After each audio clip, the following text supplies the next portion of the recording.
What false charge was leveled at Jesus by two false witnesses? This is the question that we seek to answer today as we continue our verse-by-verse study of the book of Mark on Walking Through the Bible.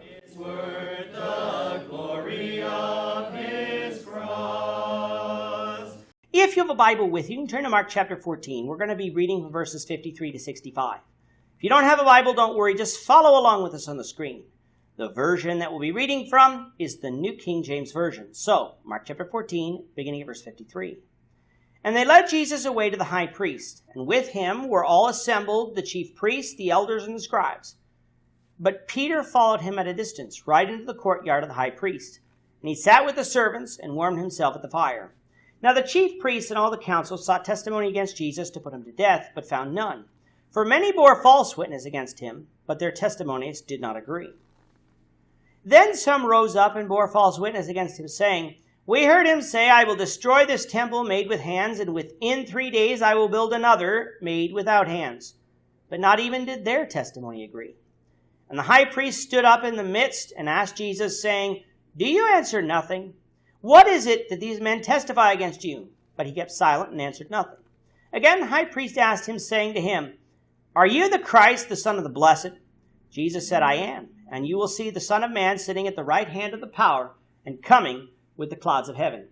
Then the high priest tore his clothes and said, What further need do we have of witnesses? You have heard the blasphemy. What do you think? And they all condemned him to be deserving of death. Then some began to spit on him and to blindfold him and to beat him and to say to him, Prophesy.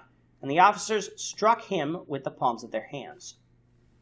In our last episode, Jesus was arrested in the Garden of Gethsemane. He had been betrayed by Judas with a kiss. So the multitude, having arrested Jesus, took him to the high priest. Mark doesn't identify who the high priest was, but Matthew identifies him as Caiaphas.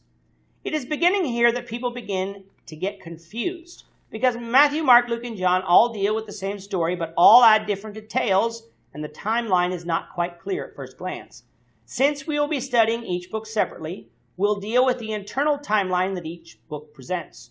Then, while dealing with John's account, we'll try to quickly put it all together.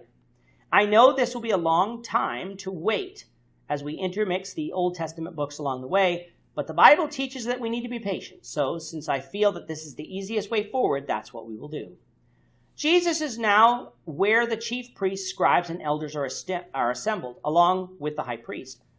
Remember from the last episode that all of the disciples had fled. However, when it was safe to do so, Peter followed them at a distance and remained in the high priest's courtyard, and then went in and sat among the servants as if he was a mere spectator. By following Jesus at all showed of his love for Jesus, but by not following closely behind them, it showed that Peter was afraid and didn't want others to think he belonged to Jesus' disciples. This compromise would get him into trouble later, as we'll see in the next episode. Jesus is standing before the high priest and all the council, which was the Sanhedrin, who are trying to find a charge that they could condemn Jesus to death. They were trying Jesus by night, which in and of itself was wrong. But then instead of finding actual witnesses that saw Jesus commit a capital offense, all they found were witnesses who would lie. If you recall under the law, in order to put someone to death, you needed 2 or 3 witnesses. And yet, even though they were corrupt, they couldn't find anybody who would lie against Jesus and get their story straight. Remember, Exodus 20 verse 16 said that they weren't to bear false witness against their neighbor. So if you lied in court, you would have equally broken the law. But the council couldn't find witnesses who told the truth. Shows us that they knew Jesus didn't deserve to die, but they wanted him killed because they hated him. However, there were a couple of false witnesses that came forward to testify of something that wouldn't be a capital crime.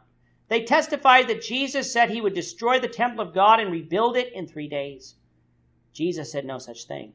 We didn't read of it in Mark, but in John 2:19-21, Jesus said something similar, but he wasn't referring to the temple of God, the literal temple. He was speaking of his body. Those present who wanted to understand Jesus could have, thus showing these witnesses to be liars. Jesus did not answer these charges, which seemingly made the high priest angry. That Jesus didn't answer these false charges is a direct fulfillment of Isaiah 53 verse 7, which says, He was oppressed and he was afflicted, yet he opened not his mouth. He was led as a lamb to the slaughter, and as a sheep before its shearers is silent, so he opened not his mouth. Jesus knew these charges were false. He knew the council knew they were false. Yet no matter what he said, there was no way that Jesus would convince them to let him go, so he opened not his mouth. Add to that Jesus needed to die. He wasn't going to try and convince the council to let him go. The chief priest's patience had run out, though, and so he asked Jesus to declare to them whether he was the Christ, the Son of the Blessed, the Son of God. Before the charges before them were false, and therefore Jesus didn't need to answer them. However, here his divinity is being challenged, and if he remained silent, he would be admitting that he wasn't the Son of God, which would be false. So he partially quoted Daniel 7, verse 13, a messianic prophecy, affirming that he indeed was the Christ, the King of Israel and the Son of God.